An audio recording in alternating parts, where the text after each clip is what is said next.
Donc, on peut commencer ça, surtout qu'on va parler d'un sujet qui est ultra intéressant aujourd'hui, qui est l'ouverture d'une salle de sport. Donc, c'est une discussion que sûrement la plupart d'entre vous, si vous êtes actuellement dans ce webinaire, vous avez cet intérêt-là, vous aimeriez en ouvrir une, ou peut-être que vous venez tout juste d'en ouvrir une.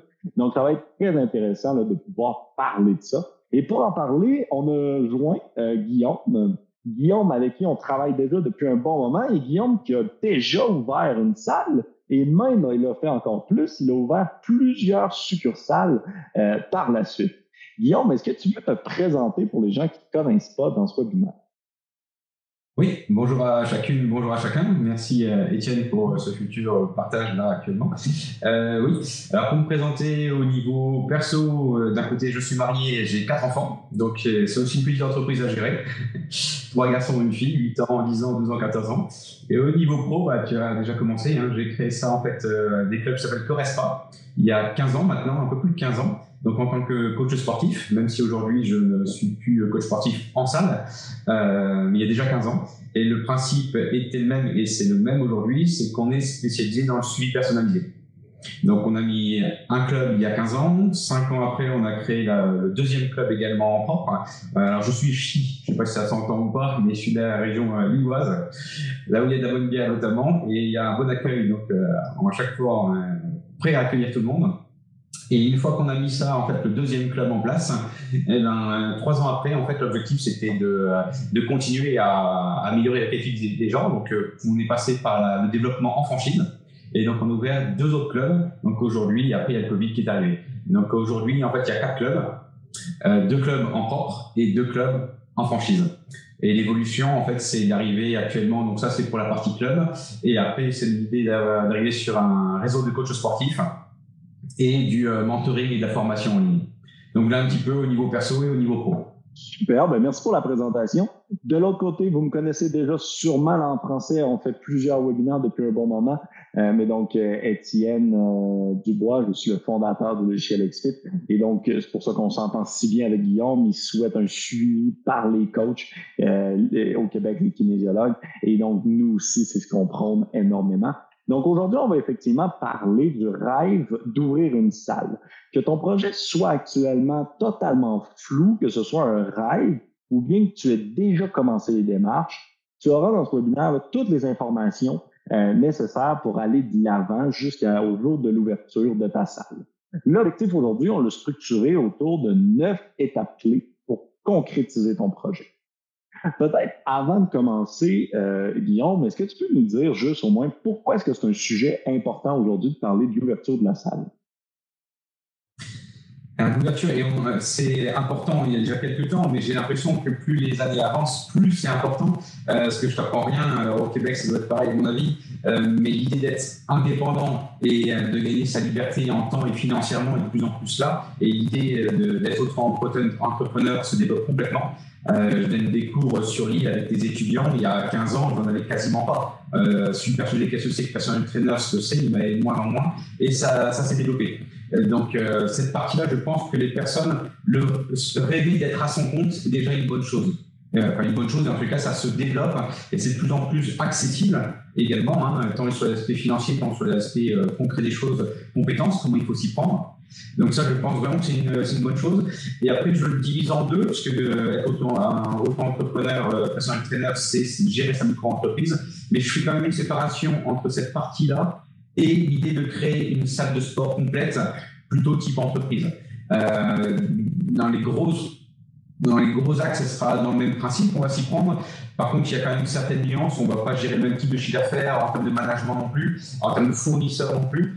Donc, il y a quand même des nuances à prendre. Et je pense que moi, j'ai fait le choix, en tous les cas, quand je me suis lancé, d'être directement en entreprise. Et après, il y a des choix complètement stratégiques par rapport à tout simplement la clientèle. Est-ce qu'on désire aller à domicile, en ligne, à l'extérieur, ou est-ce qu'on est plutôt dans l'idée de les faire venir et dans ces cas-là, diminuer ses temps de trajet, etc.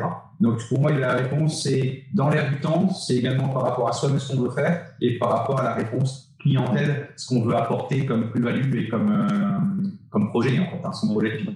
Il y a de plus en plus de personnes qui veulent effectivement ouvrir une salle. Juste pour information, par contre, ton micro a recommencé à gricher en back office, il grichait là tout à l'heure.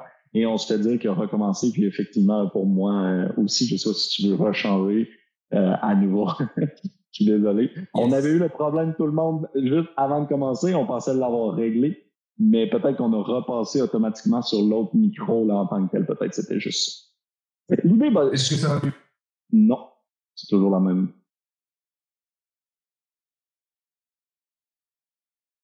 Là, on t'entend plus du tout. Ah, là, on t'entend. Ça devrait aller mieux normalement. Et voilà, donc tout le monde, si vous voulez confirmer, mais ça a l'air mieux dans mes oreilles, donc ça devrait l'être pour vous tous. Commençons donc directement dans le vif du sujet. Passons au premier point qui est voir venir les étapes. Comment est-ce qu'on peut voir venir toutes les étapes qu'on a à faire pour ouvrir une salle, bien être planifiée et structurée?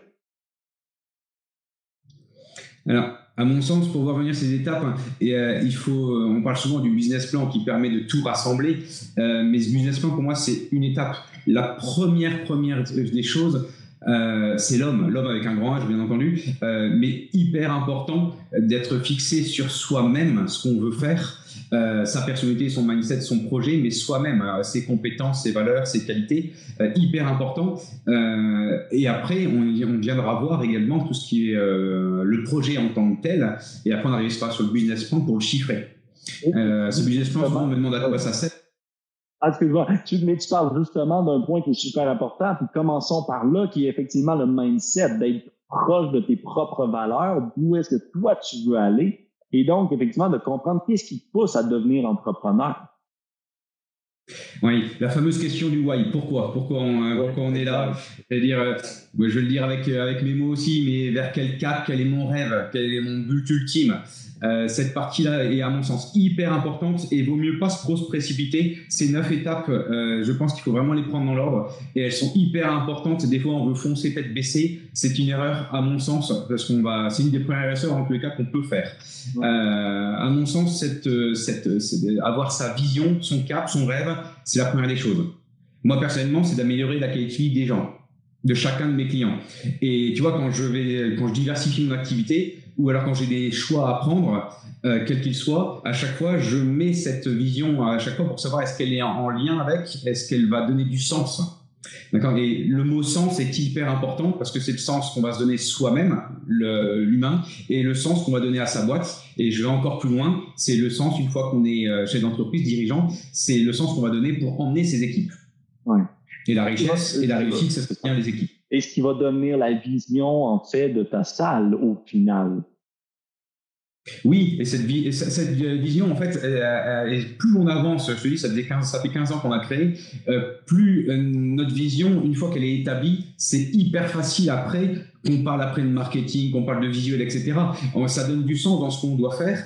Et les clients, on en parlera peut-être tout à l'heure, mais quand ils viennent sur des objectifs, ils viennent plus que des objectifs très concrets pour les transformer ou changer leur vie. Et encore en plus, s'ils sont en adéquation avec ce que nous, on leur propose en vision, là, on vient fidéliser. Donc cette vision, il y a un mot qui est indissociable du mot vision, c'est la mission. Et la mission pour nous, alors c'est rigolo, c'est mon enfant à l'époque qui avait 4 ans qui me demandait qu'est-ce que tu fais papa? J'étais en train de m'emmener les pinceaux et à un moment il dit ouais papa en fait c'est simple, hein. Tu es en train d'aider tes clients et tu te donnes à 400%.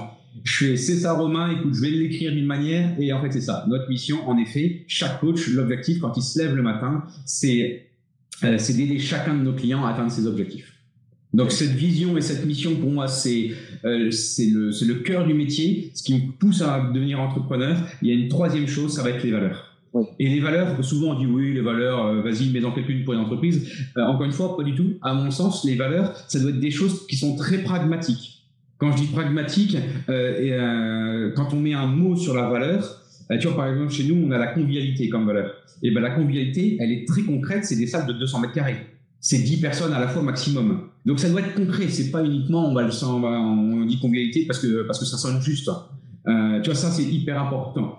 Professionnalisme, pour nous, c'est aussi très important. Ça doit se ressentir dans la tenue, dans le ton, dans l'intonation, dans la posture, dans la qualité de la relation, que ce soit après simplement des simples présentations. Donc pour moi, c'est ces 3 choses-là que je mettrais par rapport à ce qui me pousse à être entrepreneur, c'est la vision, la mission et les valeurs. Et j'allais dire pour tous ceux qui nous écoutent, ceux qui veulent vraiment créer, passez par là et passez par écrit. Pourtant, je ne suis pas quelqu'un qui aime bien écrire à la base, mais c'est complètement différent de ce poser. L'exercice de venir écrire, et donc pour tout le monde qui nous écoute, première étape, mettez-le dans votre bucket list, dans votre liste de to-do aujourd'hui, même si vous êtes rendu plus loin et je vous ai demandé dans le chat où vous en êtes avec votre projet, même si vous êtes rendu plus loin avec un business plan, n'hésitez pas à revenir à cette première étape, de vous poser la question de pourquoi vous faites ça. C'est même une question, puis je suis certain, Guillaume, tu vas être d'accord, c'est même une question à vous reposer minimalement annuellement. Pour quelles raisons vous le faites? Où est-ce que vous en allez? Quelle est la vision de votre boîte, de votre mission, etc. Et une fois que ça c'est bien posé, on va pouvoir passer à la deuxième étape. La deuxième étape, on va parler de compétences et de qualités à développer. Pourquoi est-ce que tu dis que c'est la passion avant? Et dans ce que tu viens de dire, je te le confirme. Pour faire une petite aparté, tu vois, nous, on a mis une gouvernance dans nos structures. Tu as notre CODIR et la gouvernance. La gouvernance, chaque année, on vient replacer ces choses-là et on vient réajuster. Tu vois, j'avais écouté ton dernier webinaire la dernière fois, ça me parlait complètement parce que tu parlais d'un accompagnement 360 sportif, nutritionnel et nous mental. Bah, tu vois, c'est des choses qu'on a nettement plus ajustées ces dernières années suite au Covid. Voilà. Donc je reviens par rapport à ce que tu disais par rapport aux valeurs. Pour moi, les valeurs, la base des valeurs, il y en a plusieurs, mais je veux dire que la passion va être plus forte que la compétence. C'est-à-dire qu'on va citer des compétences et des qualités, mais la passion doit être plus forte. Et je suppose que si on fait ce métier-là, à la base, c'est bien parce qu'on est passionné. Bien ceux qui ne sont pas passionnés ne tiendront pas. Et c'est là où on voit qu'il y a aussi des coachs sportifs qui ne tiennent pas dans le long terme. Donc, pour moi, cette passion, elle va rimer avec le mot motivation. Et donc, comment faire? Et on peut faire un lien concret avec cette vie d'entrepreneur et la vie de ce qu'on propose à nos clients. Ça va être la même chose. Et donc, cette passion rime avec la motivation. Et la passion rime avec des valeurs et des comportements. Et donc, dans ces comportements, c'est là où arrivent les fameuses différentes valeurs qu'on peut mettre en place. Différentes qualités, c'est ça? Qualités et compétences. Et donc, moi, j'en vois, tu vois, tu me permets, je ne dois pas être le seul, mais ton son est redevenu engriché. Je ne sais pas si je suis le seul, tout le monde, si vous l'entendez bien, vous pouvez juste l'écrire. Mais oui, effectivement. Alors, je ne retourne pas. Ça va un petit peu mieux. Oui, exact. On revient tout le temps, en fait, sur le mauvais micro. Mais effectivement, moi, je vais te rejoindre à 100%. En fait, la passion, ça ne peut pas se trouver si facilement ou se développer si facilement. Contrairement à des qualités et des apprentissages, on va tous le faire si on a la passion pour le métier. D'où on va revenir au point 2 là, de tout à l'heure, de trouver pourquoi vous faites ça et donc d'avoir une réelle motivation. Par la suite, quelles sont les qualités en tant que nouveau dirigeant d'un gym, d'une salle de sport, est-ce que j'ai besoin selon vous? Alors, dans les qualités, tu vois, je sais pas, c'est ce qu'on voit à l'écran. Dans les cas, je vais partir des compétences, pas des compétences, des rôles de vendeur, manager, gestionnaire et coach. Et pour moi, ces 4 compétences, et on pourrait même l'élargir à tout chef d'entreprise. Tu vois, ça peut être aussi un autre conseil concret que je peux donner pour ceux qui veulent créer actuellement. Il y a plus de 15 ans, donc j'ai créé moi en sortant d'études. Je n'étais pas fait pour l'étude, j'ai repiqué 3 fois. Et ma dernière année, j'ai aussi repiqué. J'en ai profité pour passer, je suis aussi prof de tennis, donc mon BE. Et j'en ai profité pour écrire tout mon business model. Et dans l'écrire dans mon business model, je me suis entouré d'autres chefs d'entreprise. Donc premier et autre conseil qu'on peut donner, c'est vraiment s'entourer. Et c'est également de s'entourer, de regarder les autres business models qui existent. Moi, j'avais beaucoup regardé tout ce qui était dans l'aviation, parce qu'il y avait le low cost qui était là-dedans. Et j'avais regardé, moi qui suis un ch'ti avec la marque, alors tu connais peut-être pas de côté, mais nous, on a la grande famille Mullier qui a créé les Auchan. Et donc, dedans, ici, on est bien impacté avec eux et on est même influencé par rapport à ce qu'ils savent faire. Et donc, on avait regardé un peu les Auchan et après, comme Carrefour, les Carrefour Market, Carrefour City, etc. Et il y a franchement des parallèles qui se font avec notre milieu du fitness, avec du low cost et du haut de gamme et avec différents grands acteurs qui vont avoir plusieurs styles à leur arc. Et ben, pour moi, quand je m'étais entouré et quand j'avais analysé ça, j'avais analysé un petit peu quelles sont les qualités d'un chef d'entreprise. Et les qualités, pour moi, les compétences qu'il faut développer pour diriger une chef d'entreprise, c'est ce qu'on voit afficher. Le vendeur, le manager, le gestionnaire et coach, j'allais dire, c'est la valeur métier. Et après, chacun son métier dedans. Et donc, pour les qualités, c'est ce qu'on voit en haut à droite. Si on prend l'aspect technique, on va dire le coaching, pour moi, la première qualité, c'est l'empathie. Et le deuxième, c'est l'attention.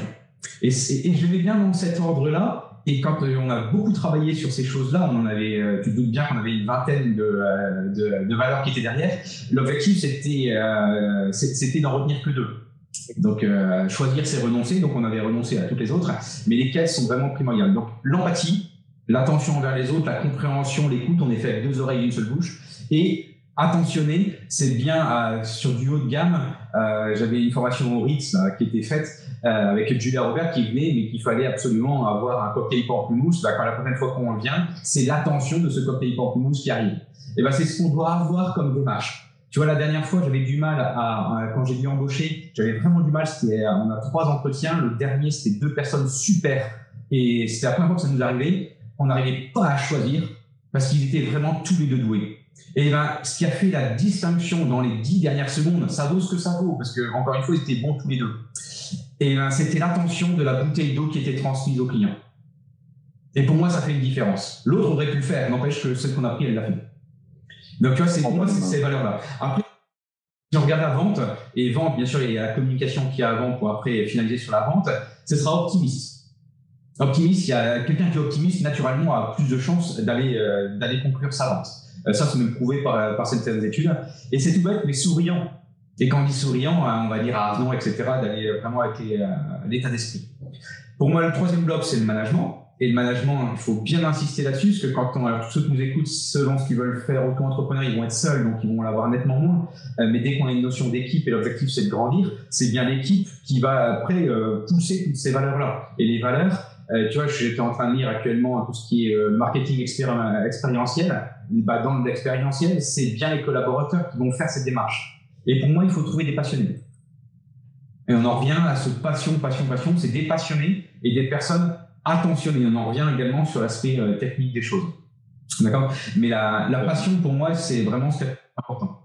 Oui. Et d'accord. La gestion. Oui.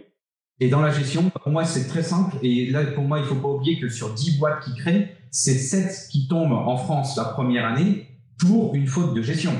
C'est-à-dire qu'on a un super coiffeur, un super fleuriste, ils s'y connaissent parfaitement dans leur domaine, mais par contre, ils croulent une boîte parce qu'ils ont oublié une TVA, parce qu'ils savent pas la différence avec leur taxe. Et ils peuvent franchement planter une boîte sur des simples choses, la trésorerie, etc. Donc pour moi, la gestion, et je donne des cours à la fac, tu vois, c'est vraiment ce paramètre-là qui manque beaucoup. Il y aura ça qui va manquer, il y aura le marketing et la vente, mais il faut pas oublier la gestion. Aujourd'hui, on parle beaucoup de marketing et de vente, il faut surtout pas le négliger, mais la gestion, il faut pas le négliger non. Donc ça, il faut être pragmatique et il faut être efficient. Ouais. Et souvent, on va même dire de vous entourer, là, que même si vous essayez d'être auto-entrepreneur, d'avoir un conseil de quelqu'un habitué à gérer du cash flow, à gérer des revenus, à gérer ses comptes, même s'il ne fait pas le quotidien parce que vous n'avez pas les moyens, mais au moins qu'il réveille aux 3, 6, 12 mois. Donc, de même vous entourer dans tous les cas d'une équipe. Ça peut juste être hyper positif là, pour vous dans un début d'entreprise. Mais justement, quand on parle de tout ça, donc là, on a nos compétences, on sait un peu ce qu'il faut qu'on développe. On a aussi nos valeurs, on sait notre mission, on sait notre passion. Mais maintenant, je crée un business plan ou non, et pourquoi? Le business plan est incontournable. Hein. Encore une fois, on a bien fait. Et là, mon son est revenu griché. Alors, s'il griche, on va revenir sur l'autre. Ça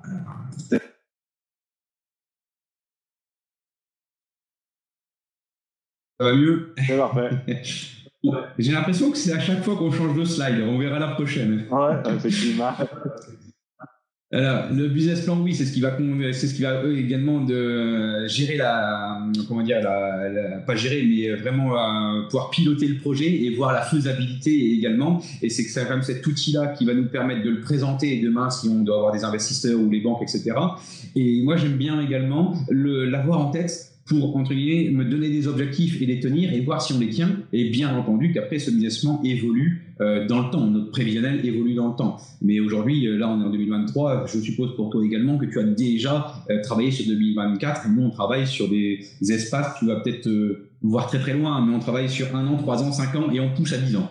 Donc, c'est vraiment à aller travailler. Et quand tu dis travailler avec quelqu'un d'autre, j'insiste vraiment, on pourrait faire un webinaire complet là-dessus, mais voir un petit peu quel est votre codir, votre codirection, si vous en mettez ou pas, et quelle est votre gouvernance. C'est des rôles bien différents. Mais avoir un chairman en face, c'est hyper intéressant pour prendre de la hauteur au niveau stratégique et également quand il nous manque des éléments. Mais c'est peut-être après, dans un second temps, qu'il faut le mettre en place, mais il ne faut pas hésiter à aller chercher un peu plus loin et relire ce business plan avec cette personne-là, si on a cette personne-là. Donc, à quoi sert un business plan? Ça va être de mettre par écrit son projet, ne rien oublier, et après, de pouvoir s'y tenir et d'avancer concrètement. Donc, après, l'idée, c'est peut-être de voir un peu ce qu'on peut mettre dans ce business plan. Et dans ce business plan, voilà, la première des choses qu'il faut mettre, à mon sens, c'est l'étude de marché. On a bien sûr parlé de présenter l'humain, présenter qui on est, etc., ce qu'on fait. Mais l'étude de marché, pour moi, elle est vraiment primordiale. L'étude de marché, on va parler de positionnement, on va parler de zonification et on va parler de localisation. Alors, c'est quoi ces mots barbares? Il faut s'accoutumer avec. Quand on parle, c'est ce que tu as affiché par rapport à l'aspect géomarketing. Il y a des logiciels qui existent qui permettent de croiser les aspects géographiques avec les données de l'INSEE et qui permet de donner une cartographie pour voir un petit peu où il vaut mieux s'installer. Donc, bien entendu, qu'on a travaillé sa cible type, son avar type, et ça permet de savoir si la clientèle qu'on va avoir, qu'on désire avoir, correspond au lieu qu'on va mettre en place. D'accord? Donc, c'est par rapport à la cible, mais c'est également avec tous les KPI, typiquement tout ce qui va être, nous, ce qu'on regarde beaucoup, par exemple, dans nos structures, ça va être le nombre de personnes au mètre carré. Ça va être le type socio-professionnel, donc CSP+, parce qu'on sait qu'on va avoir un panier moyen qui va être plus élevé. Et le troisième paramètre qui est aussi intéressant, il va me revenir. Si, c'est tout simplement, j'aurais dû commencer par ça. On sait que les personnes font moins de 10 minutes pour aller dans un club. Ça paraît peut-être aberrant, hein. Il ferait peut-être mieux de venir chez nous, mais s'il y a plus près, ils vont venir à côté. Donc moins de 10 minutes, on commence déjà par ça. Donc nous, c'est moins de 10 minutes avec plus de 30 000 personnes au mètre carré. Par rapport à ces 10 minutes-là et par rapport à CSP+. Tu vois, c'est les trois gros paramètres qu'on a. On se fait demander en commentaire comment trouver la meilleure zone d'achalandage dans notre ville ou région. Tu as parlé de l'INSEE, tu as parlé de certains logiciels. Est-ce que tu as des noms à nous donner? Est-ce que tu as d'autres stats? Pour les Canadiens qui nous écoutent, l'INSEE, si je ne m'abuse, c'est l'Institut de la statistique là, en France, en gros. Donc, on aurait certains équivalents là, au Canada aussi à ce niveau-là. Mais as-tu des trucs? Alors, oui, il y a certaines marques, hein, il y a certains logiciels. Après, ça coûte, hein, ça a un coût, ces choses-là.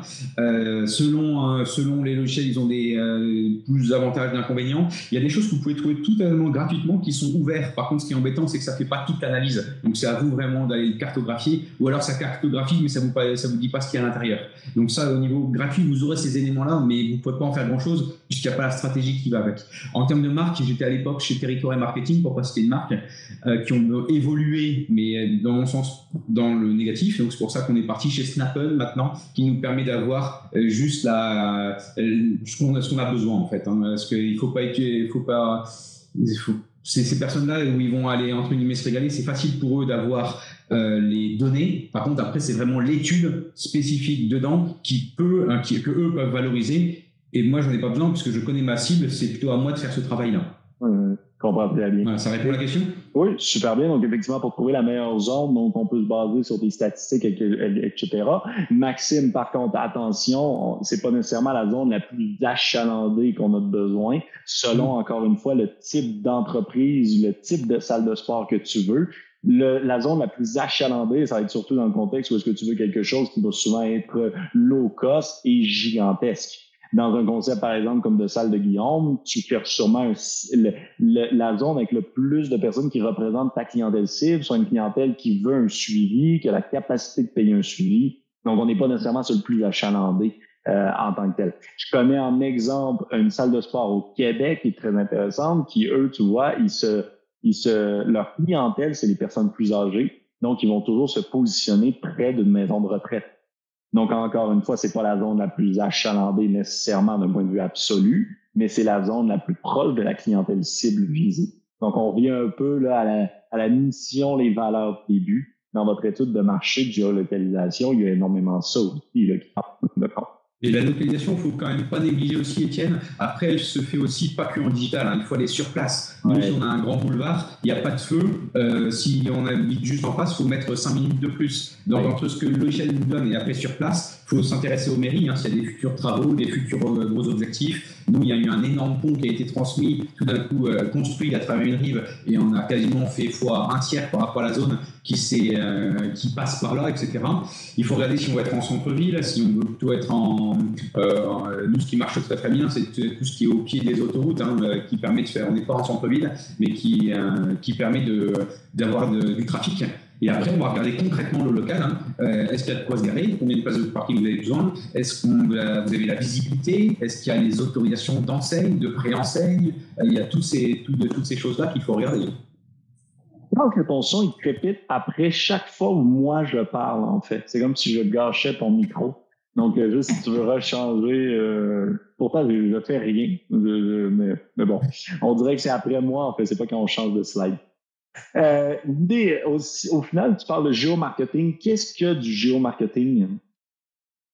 Géomarketing, c'est le mix des deux mots. Hein. Géographie, donc l'aspect géographique, où est-ce qu'on se situe. Et alors, ça va très, très précis. Hein. On peut aller sur des quartiers, on peut être à l'iris près. L'iris, c'est encore plus petit. Et marketing, on va coiffer toutes ces données statistiques pour voir par rapport à ces lieux-là lesquels il faut prendre. À l'époque, moi j'avais retenu sur toutes les données de l'INSEE qui sont énormes, hein, on avait retenu en fait que 24 indicateurs, et sur ces 24, on les avait mis par ordre d'importance et on avait fait un scoring pour voir vraiment où est-ce qu'il faut se mettre en place. Donc si on arrive à mettre ça en place, plus l'aspect localisation, et le dernier paramètre, et on aurait peut-être dû commencer par ça, hein, c'est le positionnement. Il faut d'abord bien connaître le positionnement de son concept. Et donc, pour moi, je l'avais traité complètement avant cette partie-là, mais on l'a peut-être passé un peu trop vite. Hein. Ouais. Si on ne connaît pas réellement son positionnement, ce sera nettement plus facile de définir de quoi on a besoin. D'accord? Donc, positionnement, tu l'as dit tout à l'heure, nous, on est, par exemple, typiquement, on est spécialisé dans le suivi personnalisé sur 200 mètres carrés avec une CSP+, avec 70% de femmes, 30% d'hommes. Donc, voilà, et avec 2 avatars types où on les connaît très bien. Et là, ça nous permet de savoir où chercher. Et souvent, on voit l'inverse. Hein. On va passer par des agents, on va nous présenter des lieux. J'ai trouvé celui-là, il est moins cher. Ou je connais mon grand-père qui peut me passer celui-là. Je vais dire, non, il faut fonctionner dans le sens inverse. Quel est mon besoin? Et après, on va tout mettre pour le trouver. Exact, je reviens. Effectivement, si votre clientèle, c'est les femmes enceintes, donc où vous vous placez, ça va complètement changer que si votre clientèle, c'est les adolescents de 16 à 25 ans. Donc, on va effectivement essayer de faire le positionnement qui est en lien avec vos valeurs et vos missions avant d'aller jusqu'à ton emplacement. On se fait demander une question que je trouve cocasse, mais tout de même très bonne. Est-ce que c'est bon d'aller se placer près d'un autre gym pour capter plus de prospects? Franchement, ça dépend de beaucoup d'éléments, hein, c'est-à-dire quel prospect et quel autre gym, comme tu dis, et ça dépend aussi de votre stratégie je veux dire globale et en nombre. Moi, ça m'est arrivé dans l'autre sens. C'est-à-dire que j'ai eu, par exemple, pour pas citer l'Orange Bleu, qui s'est pointé à 250 mètres de chez moi. Et tu te doutes bien, alors c'était il y a 12 ans, hein, donc les premières choses, tu te demandes déjà pourquoi, et je comprenais pas pour lui, hein. Et donc après on a été prendre un café, on était voir, etc.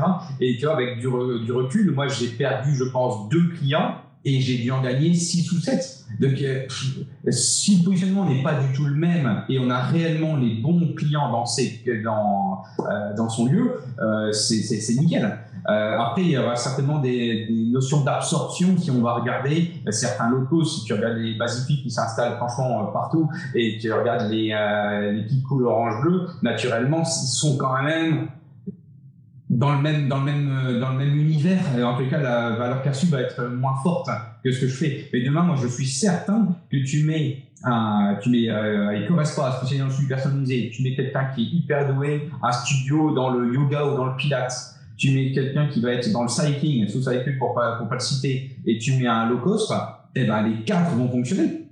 C'est 4 besoins complètement différents. Et surtout maintenant, il y a 15 ans, franchement, on parlait de suivi personnalisé, les gens ils me regardaient, ils me disaient mais qu'est-ce que c'est que ce truc-là? maintenant, aujourd'hui, on a démocratisé et les personnes ont le choix. Et donc, pour moi, mais d'où la force d'avoir un positionnement ultra spécifique. Et je pense qu'on le répétera jamais. Et ça vient vraiment de votre introspection au départ et ensuite du business model que vous créez. On se fait demander dans le chat, justement, est-ce qu'on a des types de business models, des modèles, en fait, qu'on peut réutiliser. Personnellement, j'en connais deux que j'aime beaucoup. Le Business Canva Plan, qui est le plus grand classique. Je peux vous trouver le lien. Et le deuxième qui est inconnu, mais qui fait une très bonne auto-inspection, c'est le Pimento Map. Donc, c'est un drôle de nom, mais un livre très intéressant et surtout une carte interactive sur le web que vous pouvez remplir et qui va vous donner énormément comme une image d'où vous en êtes par rapport à votre projet. Je ne sais pas si toi, Guillaume, tu connais d'autres modèle intéressant de Canva. Et en attendant, je vais essayer de trouver les deux liens pour les gens qui nous écoutent. Alors, dans les noms que tu dis, il y en a un des deux, d'ailleurs, je ne connais pas, là, le deuxième, j'irai voir. Oui. Mais tu vois, quand je m'étais fait également entourer, pour moi, tu dis business model, mais je partirais aussi du concept. On n'a pas parlé du concept, mais un concept, ça ne s'invente pas, ça se construit. Et justement, là, il y a des outils qui permettent de construire les éléments forts, les éléments plus, les éléments faibles, etc. Et qui permettent de construire son projet et après d'en faire un business model. Moi, si je parle plutôt business model, et c'est peut-être la transition avec la slide d'après pour tout ce qui est chiffres, nous, actuellement, dans l'univers du fitness, il n'y a pas 36. Pour moi, tu as les low cost basic fit, tu as les low price qui sont à 29 qui coulent orange-bleu, tu as tout le middle market qui est mort depuis 2012-2013, avec quelques exceptions à 45-49 euros. Et après, tu as tous les autres, et pour moi, j'en fais partie, c'est tous les studios, les boutiques gym, qui, eux, vont avoir des passionnés, souvent des gens du métier, et ils vont pas avoir des chiffres d'affaires qui explosent, par contre, une rentabilité très forte. Et pour moi, ça, c'est l'avenir. Oui. Ça, c'est vraiment l'avenir. Et ça, on est obligé d'être, on le verra financièrement, mais on est sur un autre type de prix, et ça, qu'importe. Donc voilà, pour moi, la deuxième partie, si tu arrives à passer la slide d'après, si mon micro marche toujours quand ça passe, non, c'est ça. Ton micro a lâché aussi si tu veux le déplacer. Mais effectivement, parlons chiffres. On fait même se demander dans le chat, justement, est-ce que le prévisionnel financier est plus important que le business plan? Ce qui me semble une question parfaite pour faire un passage vers le chiffre. Pour moi, c'est pas plus important ou important, ça va s'entrer sans mêler. Mais c'est clair que c'est d'abord, tu vois, je vais répondre à ta question un peu différemment. Ça va être d'abord le service client qu'il faut mettre en place, et donc le concept, le projet, qui va après amener de la rentabilité. Et moi, mon premier job, c'est de créer de la plus-value client, augmenter cette valeur perçue et améliorer notre service au quotidien. Tu vas rigoler, mais j'ai un petit post-it pour pas réveiller ma femme toute la nuit, parce que moi, c'est la nuit que je réfléchis. Et à chaque fois, j'écris quelles sont mes idées et des choses positives qu'on peut mettre en place. Et après, ça va découler les aspects financiers. Encore, il faut bien faire les bons choix, hein, bien entendu. Hein. Et donc, pour moi, le business plan, après, le chiffrage va permettre de quantifier, hein, tout simplement, il ne faut pas avoir fait Sciences Po, hein, le chiffre d'affaires, qu'est-ce qui va rentrer, quelles sont les offres et à combien. Et après, deuxième partie, toute la partie charge, tout simplement, et voir ce qu'on peut optimiser. Et c'est là où je pense qu'il faut prendre beaucoup de recul avant pour faire ces choix stratégiques qui vont évoluer dans le temps. Hein. Nous, dans les années qui ont passé, ça a beaucoup évolué. Et après, il y a aussi l'actualité qui va changer et qui va faire des évolutions. Hein. Je prends l'électricité actuellement, c'est des choses qui explosent. Qu'est-ce que vous faites à côté? Est-ce qu'il faut augmenter les prix, etc. Il y a plein de questions après stratégiques. Mais ces choses-là, j'accompagne des coachs dans leurs projets. Je suis toujours surpris de ne pas avoir de chiffres en face.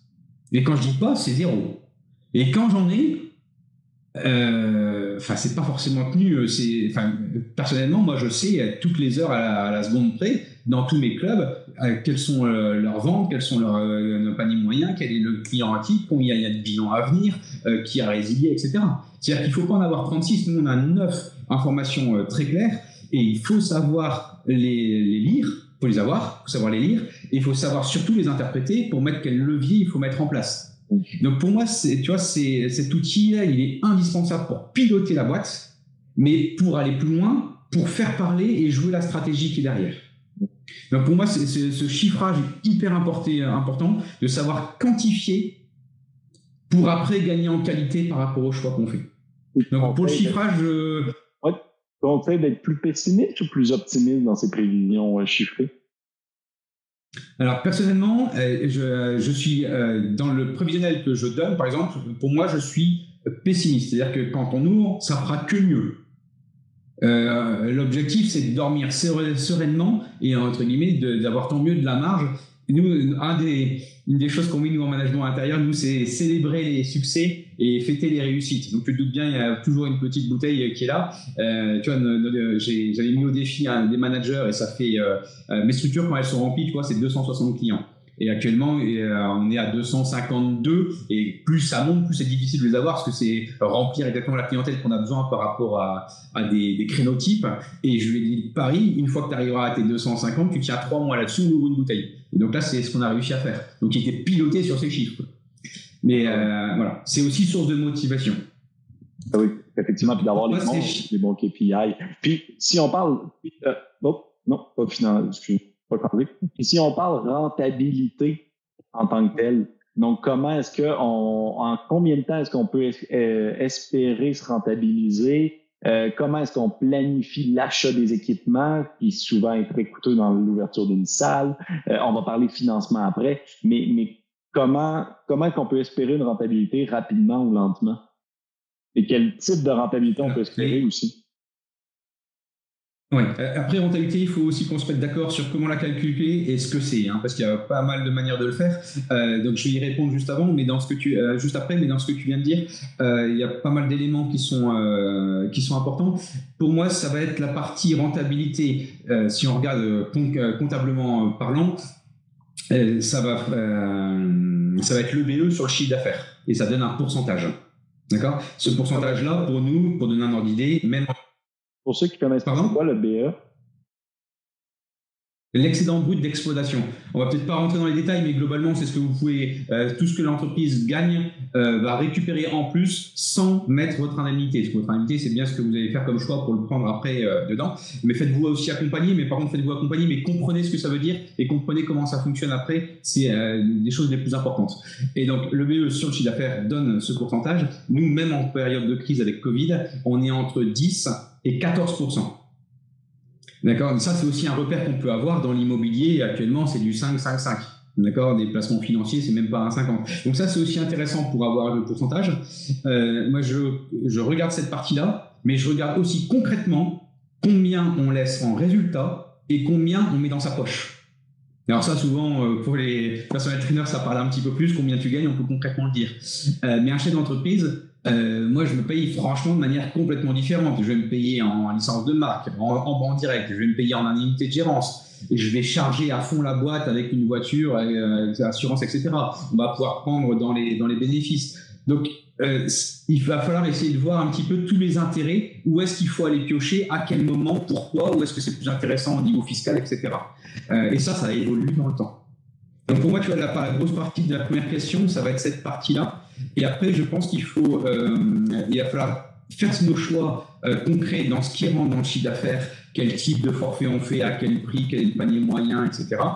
Si c'est à domicile, si c'est à l'extérieur, c'est en studio, donc c'est quand même plus facile. Et après, dans toutes les charges, pareil, on a fait le choix dans l'étude de marché, le loyer, c'est quand même pas négligé, c'est cette grosse partie-là qui est assez prenante. Quel choix on fait par rapport au business model pour regarder que chaque mètre carré soit utile et rentable. Après, ça va être toutes les charges. On va aller coiffer tous les comptes et on va voir quels sont les choix stratégiques qu'il faut faire sur chaque élément. On va regarder également en lien avec le financement. C'est la slide qui va nous arriver juste après, par exemple, sur les machines. Est-ce qu'on va le faire en crédit bail? Est-ce qu'on fait en leasing? Sur combien de temps? Est-ce qu'on fait appel à des investisseurs derrière ou non? Là, un petit peu toutes les questions qu'on va se poser. Posons-nous-les pendant que tu rapportes ton micro, encore une fois. Posons-nous cette question, effectivement, de l'investissement. On le sait surtout, démarrer un gym, une salle de sport, autant on peut démarrer une petite boutique gym qui est quand même beaucoup plus petit, avec moins de nécessité de capitaux. Mais dans tous les cas, on va avoir besoin de capitaux. Comment est-ce que tu finances l'ouverture d'une salle quand on démarre?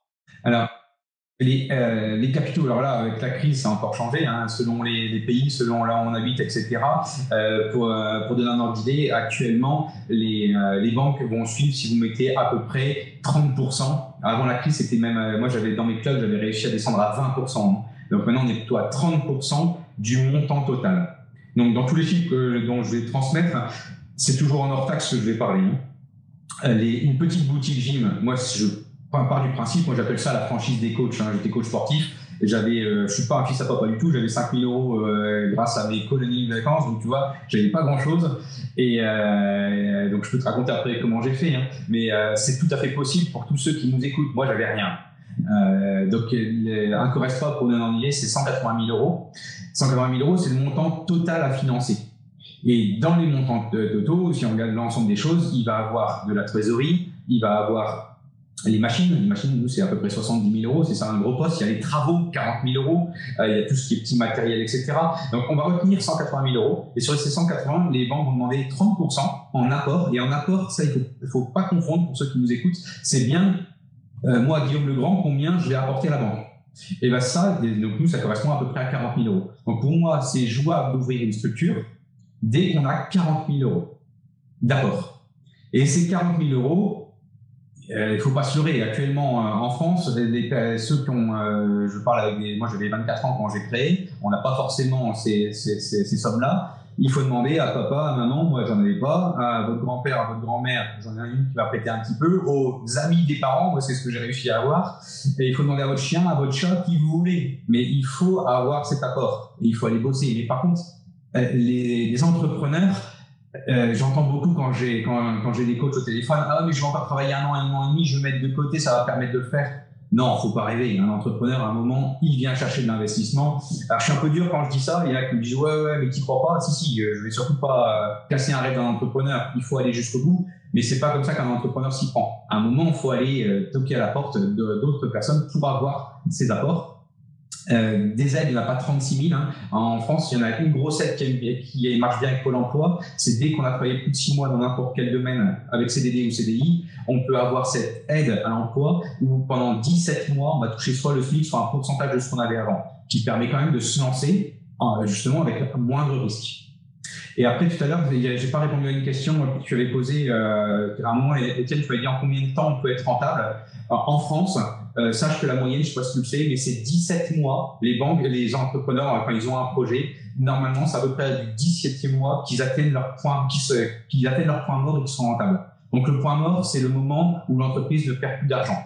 Le point mort, souvent, moi, faites attention si vous comparez des structures. Moi, je le mets en place et je vais vous donner en combien de temps, mais sans compter quand est-ce que le chef d'entreprise se paye. On ne le prend pas en compte. Donc moi, c'est au bout de 9 mois. Pour 9 mois pour faire un gamin, ma femme, je lui ai dit, on va faire un autre gamin, ça sera un club de sport. 9 mois pour commencer à rentabiliser. Donc les 9 premiers mois, bien entendu, on n'a pas eu d'argent. Au bout du 9e mois, on commence à en gagner et on le récupère après. Et 9 mois, tu vois, pour un club Corestra, c'est hyper, là, je vais dire performant. Parce que là, on parlait de rentabilité, là, c'est pas de la rentabilité, mais c'est hyper performant. Au bout de 9 mois, le point mort, c'est assez rare. Et la première année, dans mes structures, selon le modèle, si vous êtes 2 franchisés ou si vous êtes un franchisé et un salarié, eh ben, on sort plus de 15 000 € la première année. Ce qui est très, très, très rare. Les entreprises, souvent, ils sont à l'équilibre au bout d'1 an et demi. Et c'est ça qu'il faut trouver comme modèle économique pour pouvoir le financer. Ouais. Là, au niveau financement, et après, bien entendu, on peut aller chercher du crowdfunding, on peut aller chercher des prêts d'honneur, on peut aller chercher plein d'autres alternatives ou organismes de ce côté-là, mais c'est avant tout son apport personnel. Et je peux même peut-être un mini parallèle, parce que tu parles beaucoup France, pour les Canadiens qui nous écoutent, les Québécois tout particulièrement. Il y a peut-être 2 programmes qui sont beaucoup plus flexibles pour financer. Le premier serait Futurpreneur, que peut-être que vous connaissez déjà, qui passe jusqu'à 15 000, mais qui peut monter jusqu'à 45 000 avec l'apport de BDC, mais avec des conditions énormément avantageuses, plus que n'importe quelle banque réussira à faire. C'est vraiment plus un prêt pour encourager l'entrepreneuriat qu'un prêt avec des hauts taux.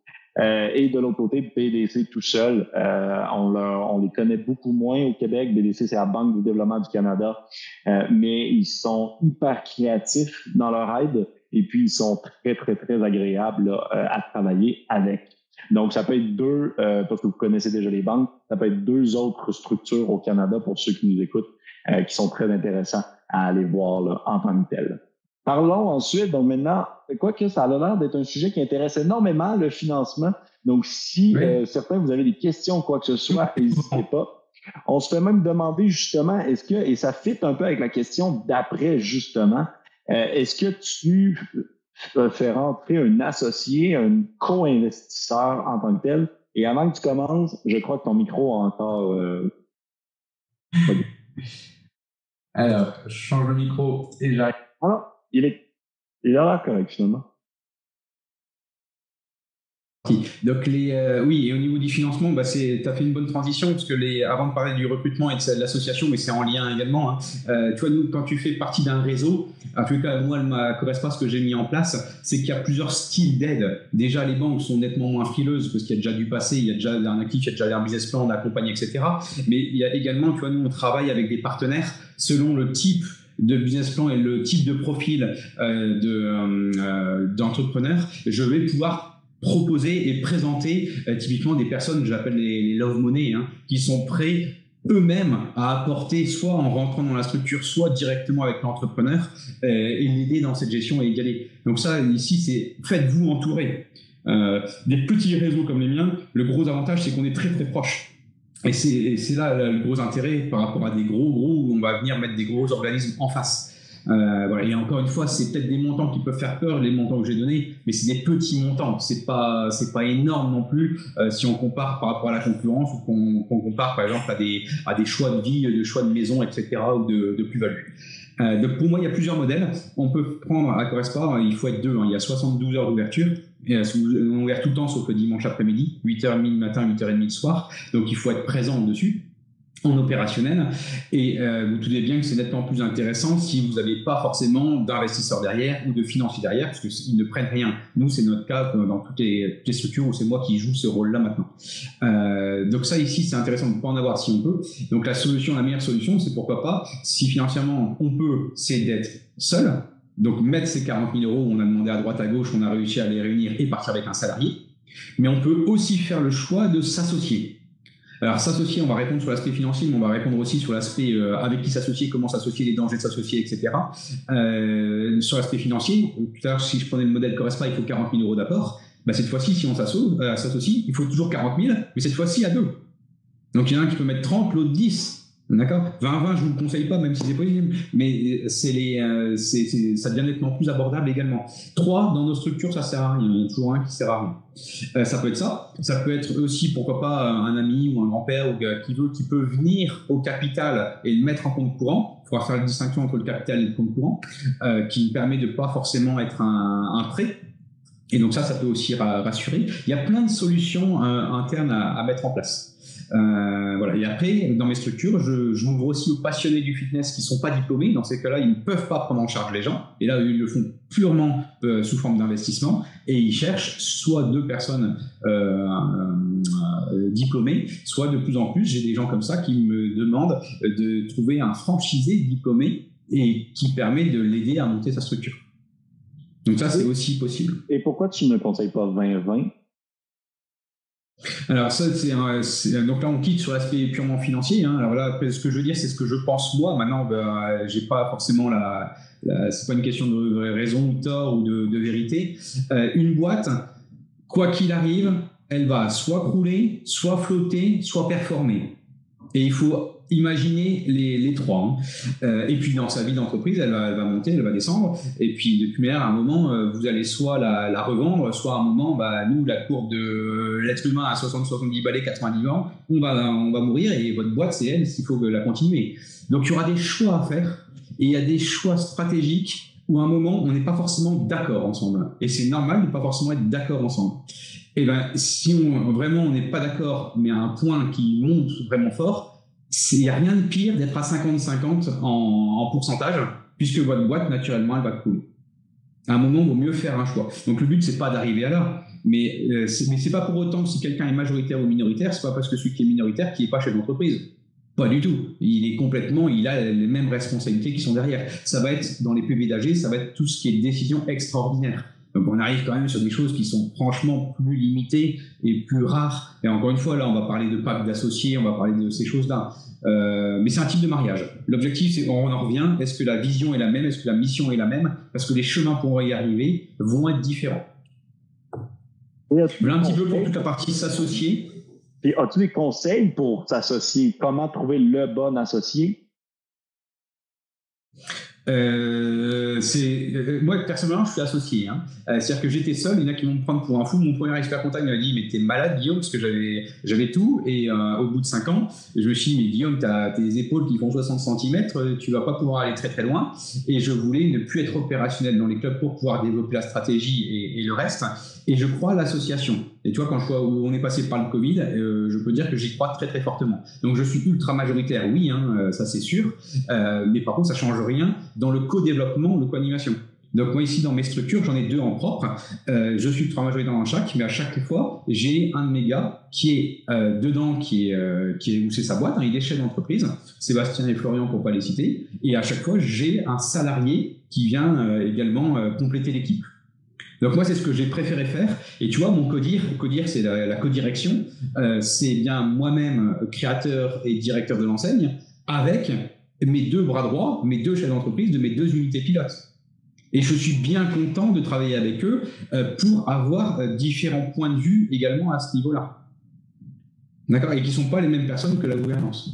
Donc s'associer pour moi, je suis plutôt pour. Il y en a qui ont des mauvaises expériences.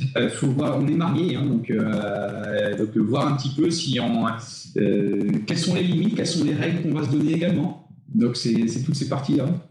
Et ça, après, ça appartient à chacun. On pourrait passer un temps monstrueux à parler comme ça. On a encore perdu ton audio, mais passons effectivement au point 9. Donner vie au projet, donc chantier et ouverture. Quels sont tes conseils en termes d'ouverture? D'ouverture, nous à Correspa, il faut prévoir 3 mois. Là actuellement, avec toutes les guerres en Ukraine, Covid, etc. Et maintenant on trouve plein d'autres excuses. Et je ne sais même pas si c'est vraies excuses. Il faut compter plutôt 4 mois. Il y a des machines qui viennent d'outre-Atlantique, etc. En fonction de toutes ces choses-là. Et la durée des travaux, si tu regardes les devis maintenant, en combien de temps c'est disponible, etc. Et la disponibilité, c'est pas forcément évident. En soi, en 2 mois, on pourrait le faire. Moi, j'ai ouvert un premier club en 2 mois. Et aujourd'hui, il faut compter plutôt 3 ou 4 mois. C'est pas trop un souci non plus, parce que ça nous permet de créer de la pré-vente et créer de la communication avant, etc. avec des prêts. Le tout, c'est de l'avoir dans le prévisionnel. Le tout, c'est d'être au clair avec le propriétaire, etc. Mais il y a tout nous, on accompagne avec des audits de couverture. Il y a tout un cheminement. Ça se fait pas comme ça. Tu vois, plus que le projet, avoir un projet, souvent, ça met 1 an à aboutir entre le moment où on commence à en discuter et au moment où ça vient réellement, voire plus, parce que ça dépend quel mois on désire ouvrir. Et après, le projet à l'ouverture, il y a beaucoup d'éléments. Très souvent, j'entends beaucoup de personnes qui font « ouais, mais bon, c'est bon, j'ai donné à cette entreprise le cahier des charges, c'est fait ». Non, il faut vraiment avoir un suivi au quotidien sur beaucoup d'éléments. Et puis, il y a du temps où c'est à vous de le faire concrètement pour avancer. Donc, il y en a qui viennent aussi mettre la main à la pâte pour faire les travaux. Donc ça, ce projet de travaux, il ne faut pas le négliger. Il faut l'avoir en tête. Il faut avoir des process pour rien oublier, son rétro-planning, suivre les différents professionnels qui sont sur place et puis bien sûr qui collent par rapport au cahier des charges de votre concept. D'accord ? Il ne faut pas le négliger puisque tout à l'heure, on a parlé de lieu physique où est-ce qu'on est, mais après, par rapport à l'expérience client, j'invente rien, ils vont vous découvrir sur le site, bouche à oreille, etc. Mais tous ces points clés, à un moment, ils vont venir voir le local et à un moment, ils vont rentrer. Tu vois, j'ai fait pendant la crise, je fais aussi un petit peu d'immobilier et mes structures, j'ai la chance d'avoir mes structures propriétaires maintenant, ce qui n'était pas le cas du tout au début. Et pendant l'immobilier où on était chaîne et bras croisés, on pouvait rien faire, j'en ai profité pour faire de l'immobilier à Wascal. Et donc j'ai construit tout un bâtiment et donc c'est là où j'ai suivi vraiment avec architectes, etc. Ça a mis un peu plus d'1 an pour mettre ça en place. Et par contre, quelle est la grosse puissance derrière moi j'appelle ça l'effet waouh. Et pour mon archi, j'avais que 2 objectifs, 2 cahiers des charges. Guillaume, qu'est-ce qu'il faut mettre? Qu'est-ce que tu veux voir de l'extérieur? Je lui ai dit, ça, c'est ton problème. Là, le cahier des charges ne correspond pas, mais je veux que les gens fassent waouh. Il m'a dit, et après, je sais, quand ils ouvrent la porte, je veux qu'ils fassent waouh une deuxième fois. Donc, cet effet waouh est hyper important, surtout dans notre activité, où cette expérience, marketing expérientiel dont je parlais tout à l'heure, il va être fait avec les 5 sens. La vue, l'odorat, etc. Et si vous êtes sur du haut de gamme, il faut aller impacter ces choses-là. C'est hyper important, ça vous donne tout de suite dans quel état d'esprit vous allez baigner. Et voilà, donc ça, après, vous avez plein de choses bien différentes. Et ça, cette charte graphique va rentrer en jeu. Il y a beaucoup d'éléments qui vont entrer en jeu. Là, maintenant, avec le Covid, je veux dire, l'hygiène a pris une place encore plus importante. On va parler de tout ce qui va être... moi, j'aime bien aussi parler des clubs sociaux, c'est-à-dire qu'au niveau socialisation, comment on va faire pour avoir ces interactions et qu'est-ce qu'on peut mettre en place physiquement. Le troisième paramètre, on a travaillé beaucoup pendant la crise au niveau de tout ce qui est écologie, avec les poubelles avec tri sélectif, des choses qu'on ne faisait pas du tout avant. Donc, pour moi, il y a beaucoup de choses par rapport au projet et le mot chantier. Alors, encore une fois, c'est assez facile parce qu'on a tout travaillé en amont par rapport au modèle type et tout le détail de ces choses-là. Mais une fois qu'on est ouvert, c'est vraiment pas des détails. C'est un élément de fidélisation et d'attractivité. Demain, on regarde toutes les photos, vidéos, Insta, tout ce que tu veux, bah ça va aider. Hein. Ouais, clair. C'est l'image de ce qu'on est. Là, pour la partie chantier. Oui. Puis au final, la commercialisation, puis on peut même se demander dans le chat quel est le meilleur mois pour ouvrir une salle de sport. Est-ce que tu as des recommandations? Alors, j'en ai, mais c'est franchement, j'en ai, et puis tu t'en doutes bien, hein, tu as toujours les 3 grands mois qui marchent bien, hein, tu as toujours la rentrée de septembre, ou quand même début septembre, tu as toujours janvier les bonnes résolutions, et tu as le mois de mai-juin, parce qu'il faut rentrer dans le maillot de bain. Mais je veux dire, cette partie-là, il faut aussi regarder quels sont les accords qu'on a réussi à avoir avec le propriétaire. Parce que ouvrir au mois de, tu vois, j'ai ouvert un club au mois de juin, oui, mais après on a juillet-août. Qu'est-ce qu'on fait pour juillet-août où on sait qu'au mois d'août il y en a moins. Voilà. Donc pour moi, il y a toujours ces 3 phases-là, mais pour moi c'est pas forcément les meilleures, puisque ça peut faire toute une pré-commercialisation avant et d'être prêt pour après vraiment performer. C'est bien une bonne chose. Tu vois, là j'avais ouvert au mois de, c'était mi-juin pour finir, mais on avait l'accord avec le propriétaire où il y avait 0 loyer mois de juillet et mois d'août. Donc, tu vois, si tu n'as pas d'accord ou tu as un accord, on aurait repoussé 2 mois ou pas. Donc, il faut vraiment avoir tous les paramètres pour pouvoir répondre à cette question-là. Et peut-être d'ouvrir en juillet pour être rodé, puis officiellement être prêt en septembre à 100% si tu as même une période de préparation. Donc, il n'y a peut-être pas un très bon mois là, spécifique en tant que tel. Non. Et puis, chaque projet arrive au fur et à mesure. Et puis, de plus en plus, quand j'ai les franchisés au téléphone et les entrepreneurs qui veulent créer, ils ont aussi leur propre rythme de vie. Des fois, c'est lié avec un déménagement. Des fois, c'est lié avec une grossesse. Des fois, c'est lié à plein de choses. Donc, en fait, répondre à cette question, elle est dure à te répondre parce qu'on n'a pas tous les paramètres. Il ne faut pas oublier encore une fois qu'il y a le paramètre financier, il y a le paramètre de l'humain et le paramètre concrètement après de notre activité que ça peut nous connaître. Et pour la commercialisation, tu vois, ça va aussi répondre à la question. Il faut prévoir la prévente. Il faut prévoir le site internet, etc. et ce qu'on va y mettre dedans. Et donc, tout ce temps des travaux qui est 3-4 mois chez nous, eh ben, tu fais toutes ces choses-là. Tu n'es pas encore ouvert. Mais il n'empêche que quasiment, tu peux, maintenant qu'on est dans le digital, tu peux aussi faire des pré-ouvertures de ce style-là. Tu peux déjà apporter de la plus-value et pour après signer. Donc pour moi, cette commercialisation, il y a un mot clé, et pour moi, les coachs sportifs doivent vraiment, les personnes traîneurs doivent vraiment s'y atteler, les entrepreneurs ils doivent gagner en compétences, c'est le plan marketing. Pour moi, ce plan marketing, il est d'une importance cruciale et il y a beaucoup d'éléments, hein, que ce soit des offres, des événements, beaucoup de choses, soit des événements de notoriété ou des offres très concrètes. Il y a beaucoup de choses à mettre en place. Et il faut le traiter, tu vois, nous on le traite annuellement. Et quand on a fini, on vient de clôturer tout celui de 2023. Et ça met du temps. Ça met du temps parce qu'il faut le réfléchir, il faut mettre les actions en place, il faut regarder en lien avec l'activité ce qu'on peut faire. Et après, il faut aussi mettre en place tous les liens avec les visuels, les vidéos, etc. Donc ça demande du temps. C'est encore une fois la force dans les réseaux qu'on apporte, ce plan marketing. Et derrière le plan marketing, tu as tous les supports de communication.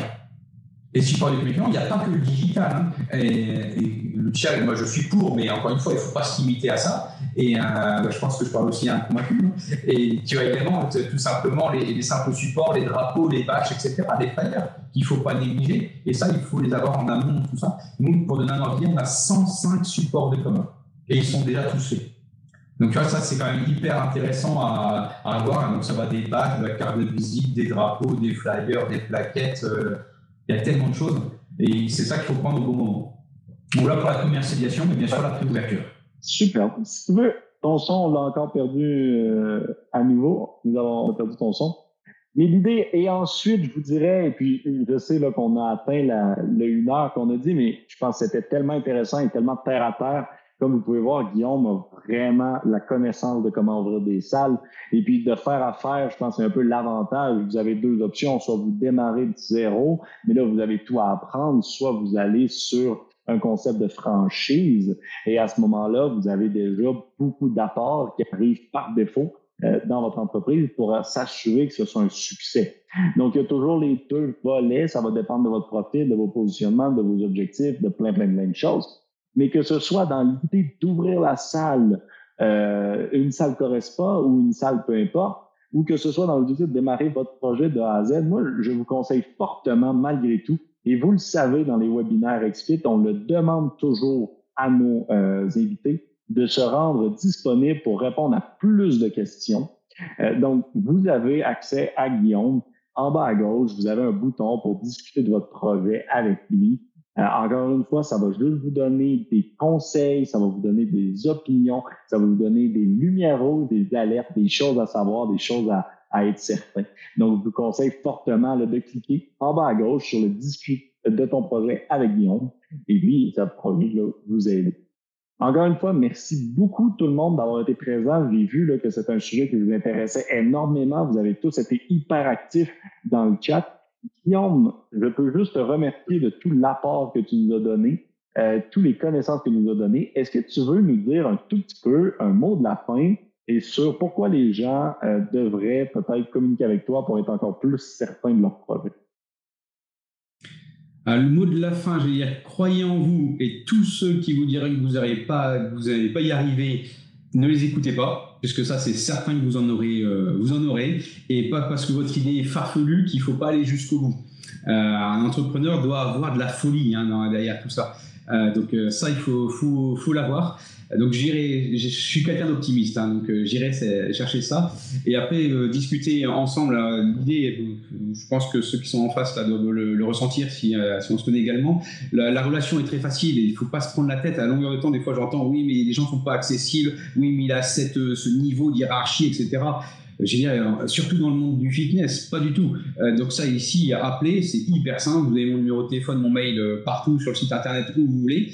Et après l'objectif, je pense que Étienne, c'est peut-être dû à la génération, je ne sais pas, hein, mais on est plutôt, enfin moi en tous les cas, je suis plutôt à partager. Je viens de passer mes 40 ans, donc tu vois, la crise de la quarantaine, je pense que je suis dedans. Je suis plus dans l'aspect je partage, entre guillemets, je ne vais pas dire que ma vie elle est faite, mais voilà, on a avancé, on est heureux dans ce qu'on fait au niveau privé et au niveau pro.